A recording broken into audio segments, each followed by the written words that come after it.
Take Command Podcast. Craig Hoffman here. Logan Paulson there. Let's take a look at the Commanders' offense led by newly minted Pro Bowler Jayden Daniels. Throwing to newly minted Pro Bowler, again, Terry McLaurin. Congratulations to Jayden and Terry for being named Pro Bowl starters. Very, very, very deserved on both fronts. I'm really glad, frankly, to see Terry get that recognition. There's so many great wide receivers in the league right now doing so many things, but he's right up there in yards, right up there in touchdowns with all of them. And he's had just a tremendous year showing what he's capable of once you get him a Pro Bowl caliber quarterback. And that's what Jayden was in year one. One of his roughest games, though, perhaps, was against the Dallas Cowboys that last time out. Now, some of it was not his fault. He had that weird interception where he hits B-Rob in the hands on the screen, and B-Rob just accidentally whoopsies it right to a Dallas defender. But there was real struggles in that game. Jayden against man coverage, 1 for 9, took 4 sacks, had 2 interceptions. That was against pressure in that first matchup. So they really were able to get home in a way that a lot of other teams hadn't to that point against Daniels. And so when you look at this rematch, Logan, how do they protect Jayden? And what do you think some of the big picture things they do to try to get this offense going in a way it just could not in the first matchup? Yeah, this game is so fascinating to me just in the prep and kind of reviewing what happened in the last matchup, just because I really feel like the Dallas Cowboys defensively came out with like a really excellent plan, specifically their pressure plan. And that's what, Zimmer's kind of known for, is these kind of game plan pressures on third and long situations. And you saw a little bit of that. And he has probably some of the best pressures I've seen over the course of this year in terms of putting the offensive line and their protection rules in conflict. And you've seen a couple teams try to bring similar pressures, especially when they've got the Commanders have those chip players in there and just kind of mess with those rules and maximize their rush. And I really think like that was something that really stood out to me, is not only were they able to kind of cultivate a unique pressure plan, probably 3 or 4 third downs, probably 3 third downs where there's really like some exotic pressure and really great job scheming it up. There's a first down, the first down of the game. They're trying to take a shot down the field. The Commanders they bring a 4-man overload to the play action side, to the man side of the protection, and they have to flush Jayden from the pocket. So really looking forward to seeing how this offense and Cliff kind of evolve and kind of say, hey, we can kind of corral some of these pressure looks. The other thing is what they're going to do with Micah Parsons on the interior. Right. Obviously, like prior to that last matchup, they were pretty much like Micah's going to play defensive end, and then all of a sudden he probably has 5 to 10 snaps where he's lined up as a defensive tackle. He's got six listed per PFF as defensive tackle, then a couple more where he's technically like a middle linebacker. So, I guess that's maybe one's hand in the dirt, one's he's in a 2-point stance, but like he's in there that 6 to 10 times. Right, but in terms of the pressure question, like you get 3 unblocked pressures, which are good design. Then you get a couple of really quick wins by Micah Parsons, and all of a sudden, out of, I forget how many third downs they had, it was like 12 or something like that, whatever the number is. But you have over half of them where you have quick pressures, and Jayden can't be Jayden Daniels in terms of survey the field, make good decisions as a thrower and a runner. So to me, that's going to be really interesting. And then the other thing you talked about was kind of the coverage structures they played. They played a lot of man. They also played a ton of quarters. They played a lot of 6. They played a lot of kind of single high, no plug player underneath because they're bringing 5-man rushes. They just brought a lot of different stuff to Jayden Daniels. And so what does this look like? How do you handle that kind of variety? We've seen him handle the Philadelphia Eagles, which is to me one of the best defenses in football. We saw what he did versus Atlanta last week. They bring a lot of different stuff. I think also New Orleans, just kind of different levels of variety. But for whatever reason, it kind of caught him off guard. And I think that was kind of coming into the doldrum area of his season, like right before the bye. I was going to say, yeah, that's something that I was, as you were talking, we didn't talk about this in our production meeting, our pre-show meeting, but, okay, bringing a ton of pressure. That's worked for some teams, but most of them were kind of in that weeks, let's say 9 to 13-ish, when the rib injury was an issue for him more than we realized at the time, because now we're like reminded this is what healthy Jayden looks like. Mm-hmm. And now some teams that have pressured him have lost out, including the Atlanta Falcons, who gave up 127 rushing yards to him last week. So I think it's probably worth pointing out that one, the Cowboys look different from a health perspective. Mainly DeMarion Overshown is not going to play in this game. He's out for the season. And he had a career-high 5 pressures and 1 sack on 13 pass rushes in that first game. but Jayden is going to be able to escape in a way that he couldn't the first time around, which seems like a relevant plot point. Yeah, and I also think the style. So that's a great point. I'm glad you brought that up, and I think it's a good point to kind of give some context on, because obviously, Atlanta brings a lot of pressures. They, like some of their, simulated pressures and overload pressures were really great, and like really just well designed and well schemed up. The thing about the Dallas game, I think this was the last game where they just had a ton of free runners to the quarterback, like just kind of not mental mistakes, but literally like just breaking protections, like Overshown's running free in the A gap because of the style of pressure that they're bringing or the pattern that they're bringing. Micah Parsons is winning right now, and you haven't really seen that style of pass rush since Dallas. Right, since Dallas, you see a little bit from Philly, but again, it's a 4-man rush. They did some overload stuff.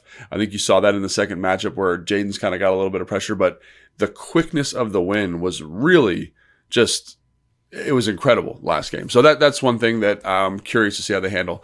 And then the other thing to kind of just piggyback off that point is, I remember talking about this post game and then going back and rewatch it. I felt the same way. Their first and second down efficiency generally in this game was a little bit spotty.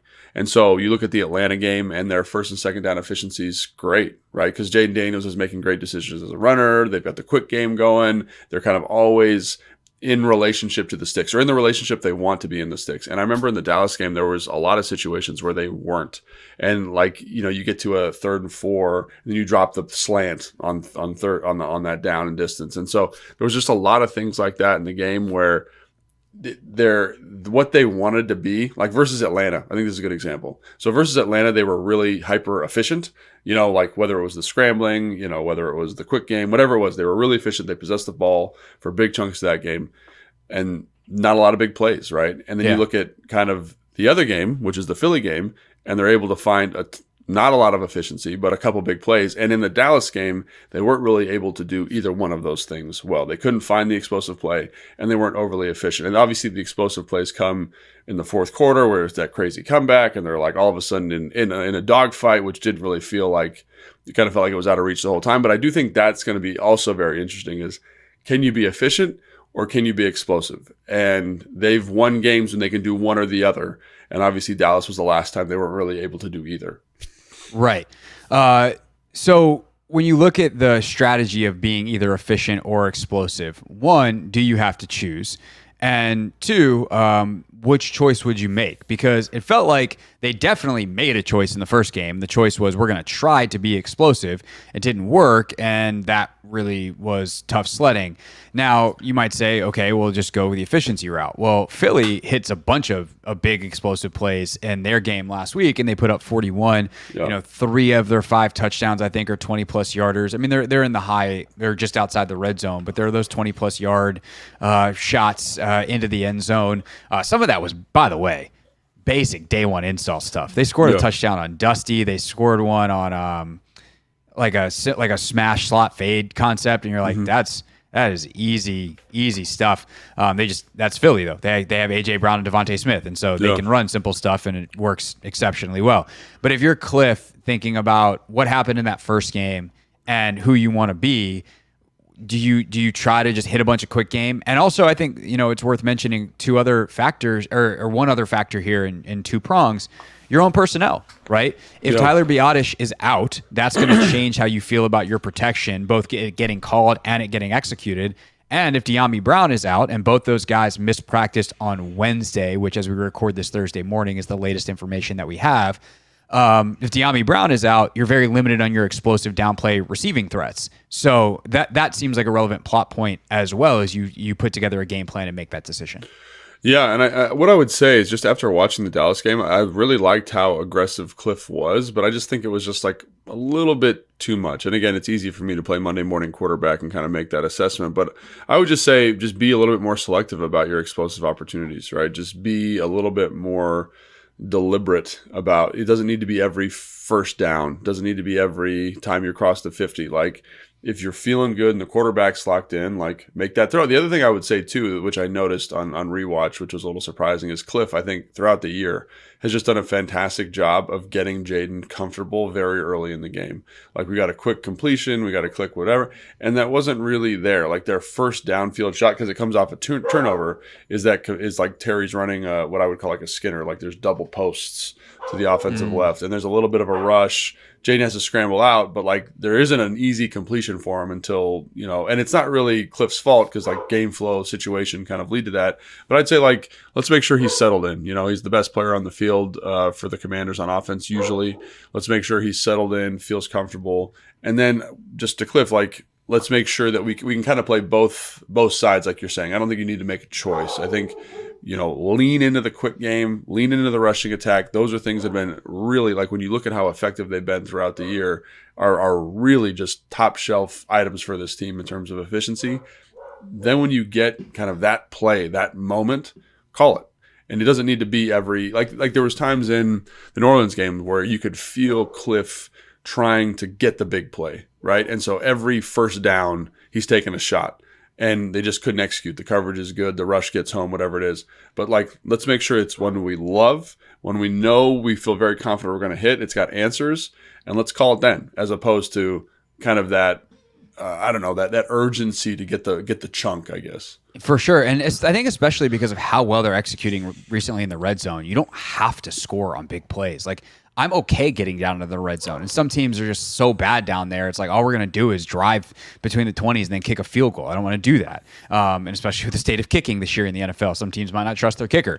Like, Washington is in a situation where they have been excellent in the red zone, especially in the back half of the season. So there should be no fear of just, all right, fine, you're going to give us stuff underneath and we're going to be able to run the football and like we can do our in between the 20 stuff. Fine, we get to the 18-yard line, like we're going to go score. We're going to get another 10 yards. We're going to get down to the 8.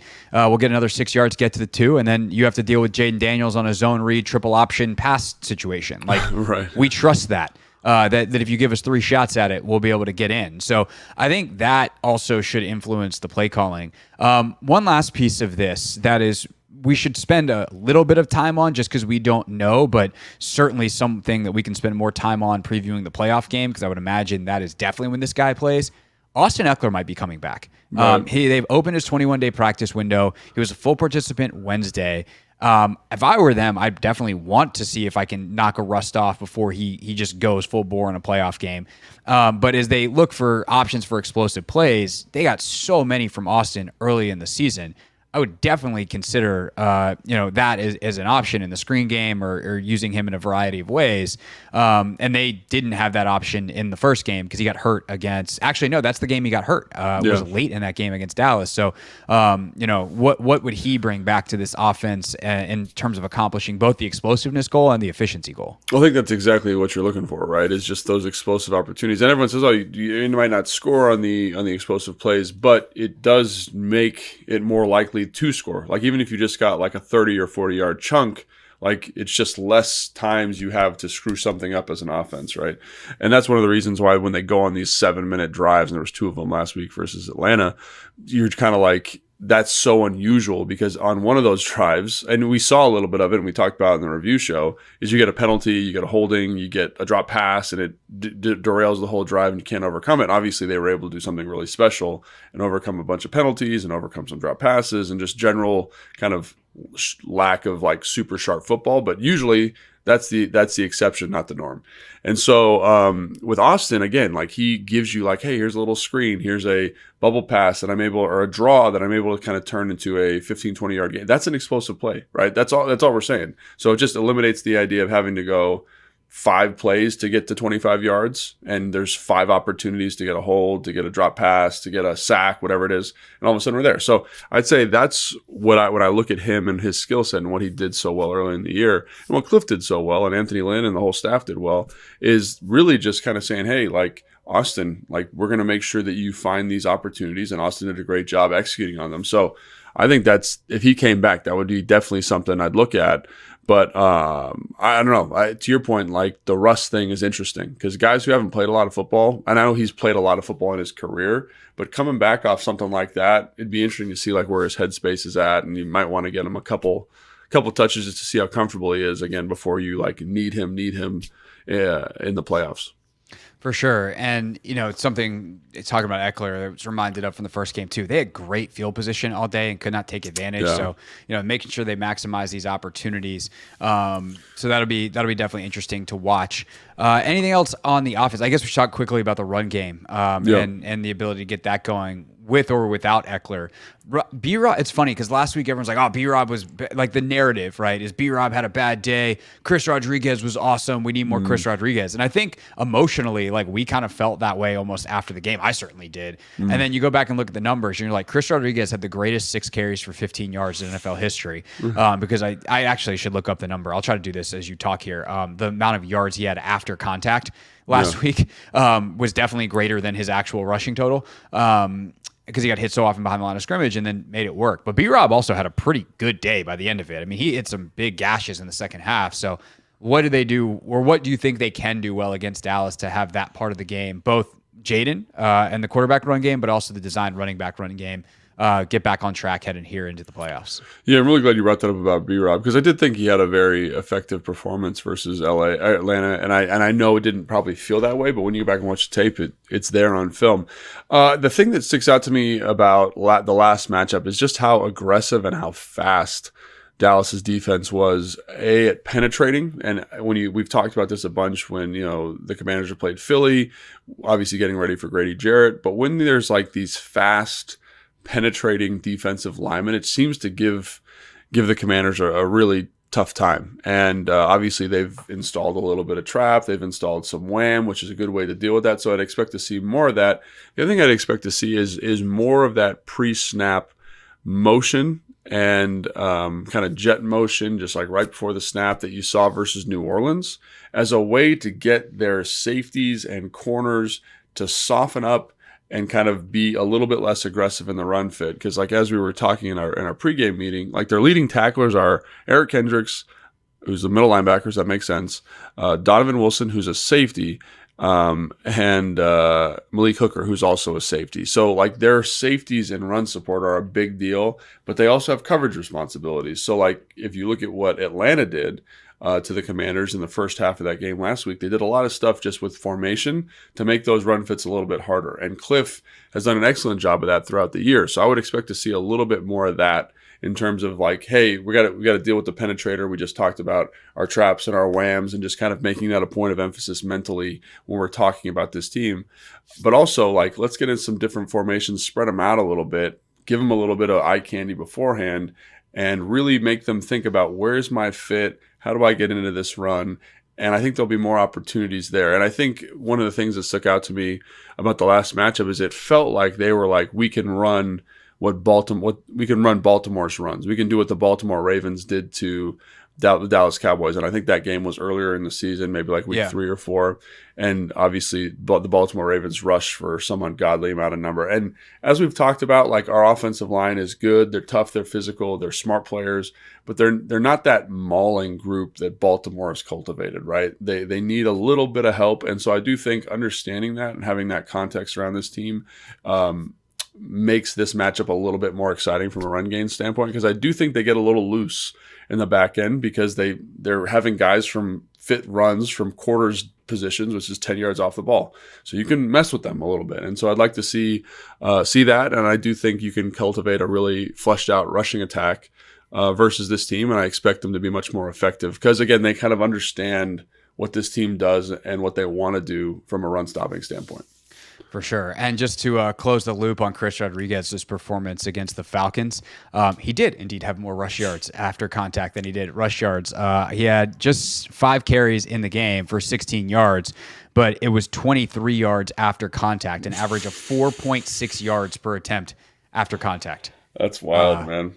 Yeah. So on both of his, on a couple of his, getting hit way behind the line of scrimmage. Yeah, it makes sense, man. He did have a good day. And, B-Rob's doing a great job. And that's kind of one of the things you talk about Austin Eckler. I'm curious to see what they do with Chris because he's kind of been the flex guy. So he's even up this week if Austin's back. I don't know. But yeah, and he plays teams as well. So you can finagle some things. Yeah, I definitely wonder how they move the roster around. I mean, they're heavy. I guess maybe they're not heavy at receiver if Diami's out. I don't know.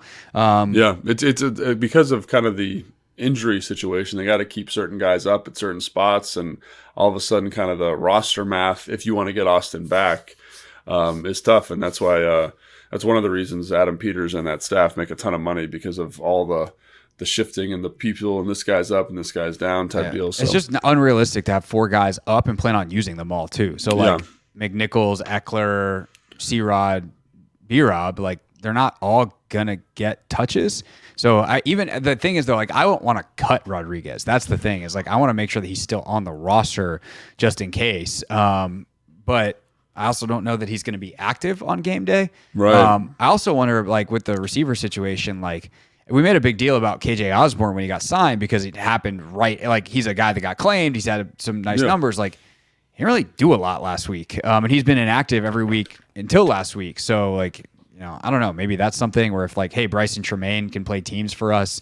Do we call up Bryson and then he actually does a lot of the blocking stuff that we hoped KJ Osborne would do because he's not learning our offense fast enough or whatever. And I don't know why KJ has been down versus the other guys that have been up.